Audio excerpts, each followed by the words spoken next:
২৪ ঘন্টায় হাম ও এর উপসর্গে মারা গেছে ৬ শিশু। এ পর্যন্ত হামের উপসর্গ নিয়ে ৫০,৫০০ শিশু আক্রান্ত হয়েছে, যাদের মধ্যে ৩৫,৯৮০ জন হাসপাতালে ভর্তি। এ বিষয়ে আরও বিস্তারিত আমরা জানবো। আমাদের সহকর্মী মেহেদী হাসান যুক্ত হয়েছেন আমাদের সাথে। মেহেদী, আপনি এই মুহূর্তে রাজধানীর কোন হাসপাতালে আছেন সেই খবর জানার পাশাপাশি গতকাল আমরা আলোচনা করছিলাম এবং একই সাথে আপনিও সরাসরি প্রতিবেদনে বলছিলেন যে হামের নতুন ভেরিয়েন্ট এখন এই মুহূর্তে বাংলাদেশে আমরা যতগুলো হামের রোগে এরই মধ্যে চিকিৎসা নিয়েছে বা মারা গেছে সেখানে দেখা গেছে। সেই বিষয়টি নিয়ে চিকিৎসকরা কি বলছেন, সেখানে বিশেষ সতর্কতা আসলে কি, এবং টিকা নেওয়ার পরেও কি শিশুদের হামে আক্রান্ত হওয়ার সম্ভাবনা থেকে যাচ্ছে কিনা নতুন ভেরিয়েন্টের কারণে, চিকিৎসকদের সর্বশেষ এ বিষয়ে কি তথ্য আপনাকে দিয়েছে?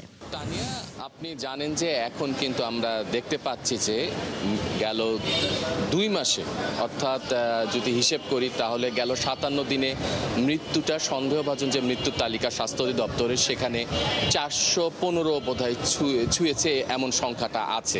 এটা সরকারি হিসেব। বেসরকারি হিসেবে কিন্তু এই সংখ্যাটা আরও অনেক বেশি। তো ডাক্তাররা আসলে এবার খুবই চিন্তিত এবছর, কারণ স্বাধীনতার পর ডাক্তাররা আসলে কবে এত মৃত্যু একসাথে দেখেছে, এত শিশু, এত বাচ্চা, ডাক্তারদের আসলে মনে নেই। এই বিষয়টা কিন্তু ডাক্তার এবং যাদের শিশু আছে তা অভিভাবকরাও কিন্তু খুবই চিন্তিত। তো ডাক্তাররা আসলে এই মুহূর্তে সবচেয়ে বেশি যেটা কারণটা খোঁজার চেষ্টা করছেন, মৃত্যুটা কেন হচ্ছে।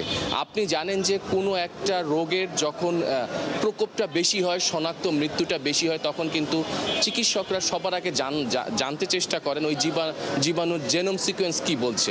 তো আমি আপনাকে বলে রাখি যে সম্প্রতি সরকারি যে প্রতিষ্ঠান জনস্বাস্থ্য ইনস্টিটিউট, জাতীয় পোলিও এবং হাম রুবেলার যে ল্যাব আছে জনস্বাস্থ্য ইনস্টিটিউটে, সেই ল্যাবে কিন্তু জেনোম সিকোয়েন্স হয়েছে।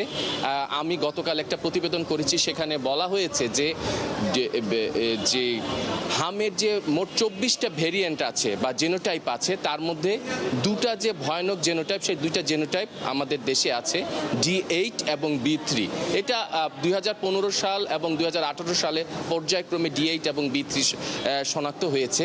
তবে এবার যেটা মৃত্যুটা যেটা বেশি হচ্ছে, কারণ হিসেবে ডাক্তাররা বলছে সেই জেনোম সিকোয়েন্সের ফলাফলে এসেছে যে B3 যে জেনোটাইপটা আছে, সেই জেনোটাইপটায় যে ঢাকা সহ বিভিন্ন হাসপাতাল থেকে যে হামের যে মারা গিয়েছে, তাদের প্রাপ্ত নমুনা থেকে দেখা গেছে যে B3-র সংখ্যাটা 50% বেশি, সেটা 70 বা 80% হতে পারে।